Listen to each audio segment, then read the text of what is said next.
On the first morning of summer, 1948, swimmers at Somerton Beach in Adelaide, Australia, found a man in a suit and tie slumped against the seawall, legs crossed, head tilted, as if he had dozed off watching a sunrise he couldn't see.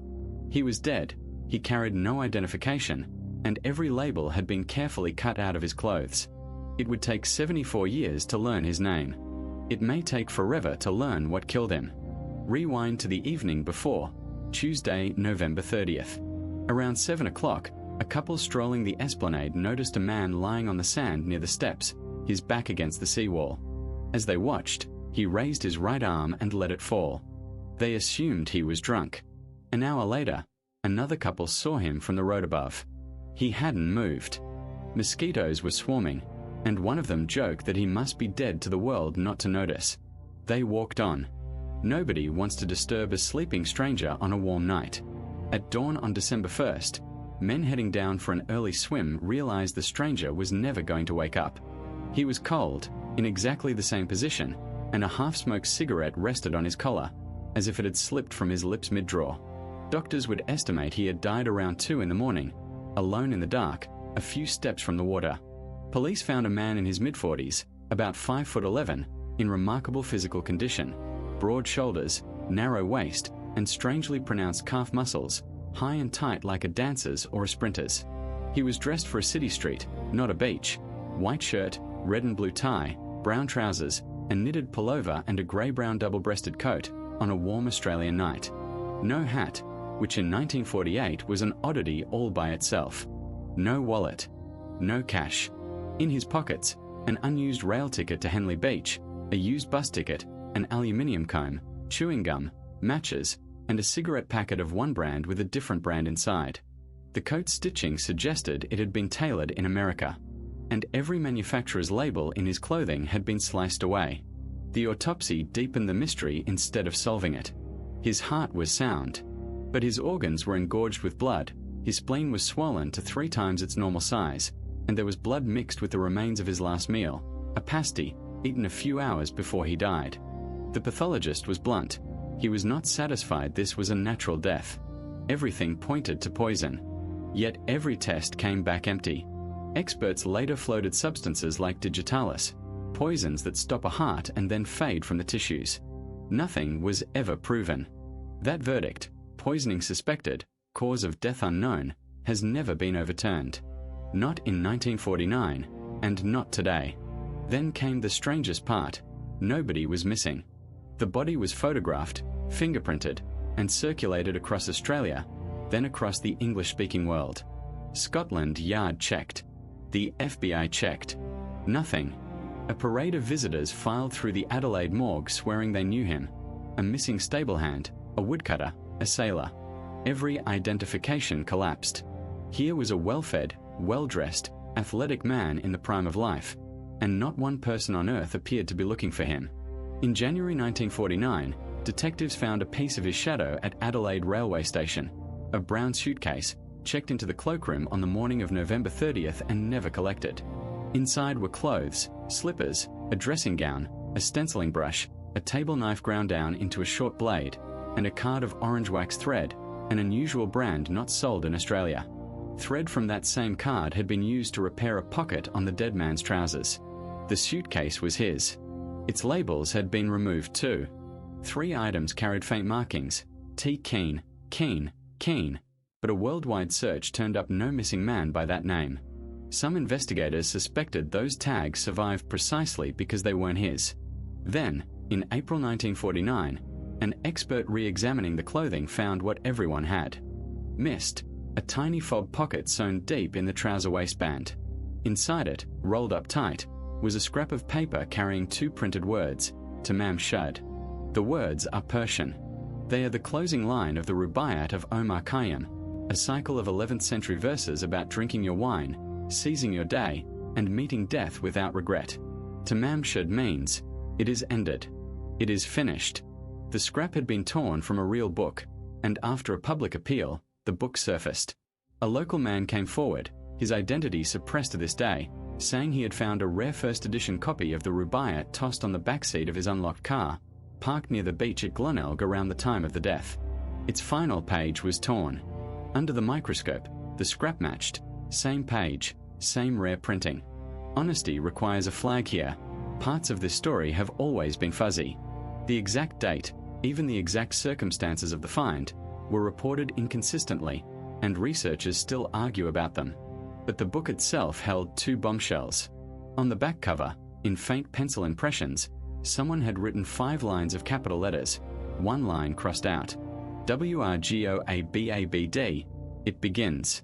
ITTMTSAMSTGAB, it ends. It looks like a code. Naval intelligence examined it in 1949 and gave up. Too short, too irregular to crack. Modern cryptographers, and computer analyses since, have mostly agreed. If it is a cipher, it cannot be broken. More likely the letters are initials, the first letters of words, a private shorthand meaningful to exactly one mind. 75 years on, no one has ever read it. And there was a phone number.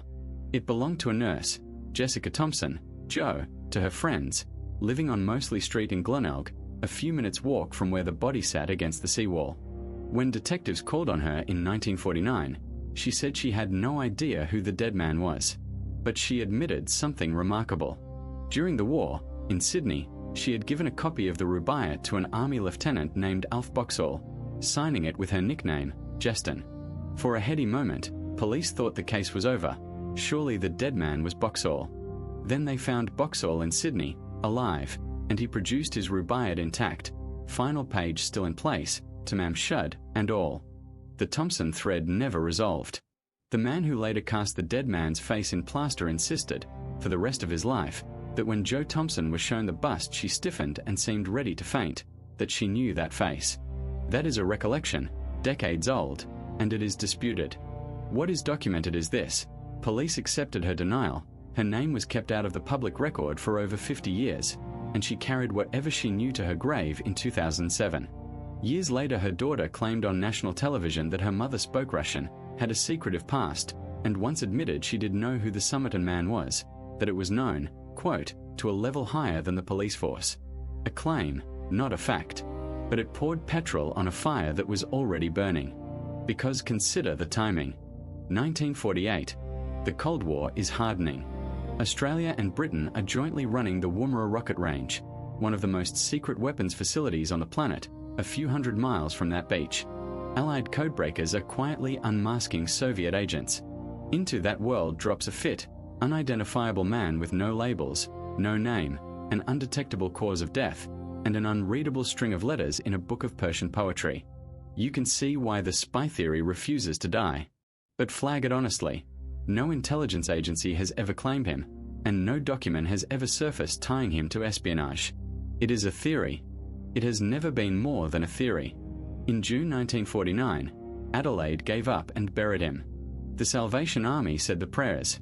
The city's bookmakers paid for the funeral of a man nobody knew. The headstone read, "Here lies the unknown man who was found at Somerton Beach." Before the burial, an expert made a plaster bust of his head and shoulders, and in doing so, accidentally preserved the key to everything: strands of the dead man's hair set hard into the plaster. 4 years afterward, fresh flowers kept appearing on the grave. No one ever learned who left them. 4 decades the case simply froze. The files thinned, the detectives retired, and the Somerton Man hardened into legend, a staple of paperback mysteries and, later, of internet rabbit holes. Then a University of Adelaide professor named Derek Abbott became consumed by it. He noticed that the dead man's unusual ears and teeth seemed to match photographs of Jo Thompson's son, Robin, a professional ballet dancer with, yes, powerful calves. Abbott tracked down Robin's daughter, Rachel, and in one of the strangest twists in the history of true crime, he married her.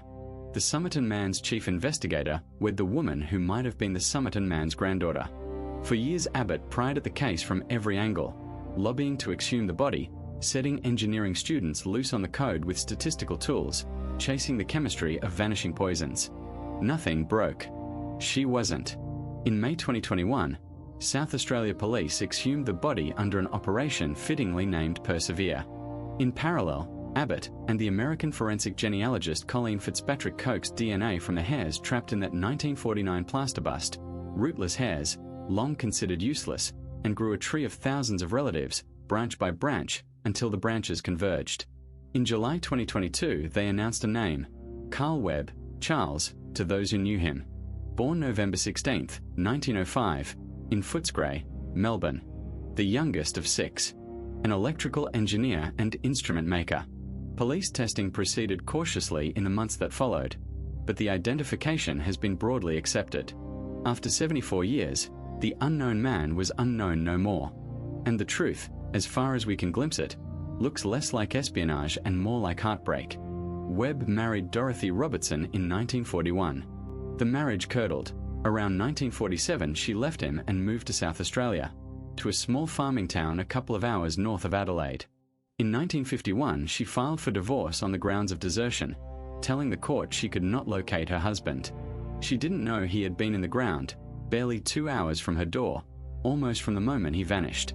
Records and relatives paint Webb as a moody, solitary man who loved poetry and gambled on horses. Researchers have even wondered whether those unbreakable letters are exactly that, a bettor's or a dreamer's private shorthand. Details drawn from the divorce file reportedly suggest he had spoken of ending his life before, and his sister had married a man named Thomas Keane, a possible, though unproven, explanation for the markings on the hammer-down clothes. So here is the honest ledger. Solved: his name, his birthplace, his broken marriage, and a plausible reason to be in Adelaide, perhaps searching for the wife who had left him. Unsolved: what killed him? Suicide by some untraceable poison is the quiet favourite, but it remains unproven. What the 5 lines of letters mean. Why Jessica Thompson's number was penciled into that book. No DNA link between Webb and the Thompsons has ever been established. Whether the book in the car, and the stranger who handed it in, were exactly what they seemed. Who cut out the labels, and why a dying man seemed so determined to be no one at all. The scrap in his hidden pocket said Tamam Shud, "It is ended." But it isn't. We finally found the man. We never found the ending. If you want more forgotten history that sounds made up but isn't, subscribe, and I'll see you in the next one.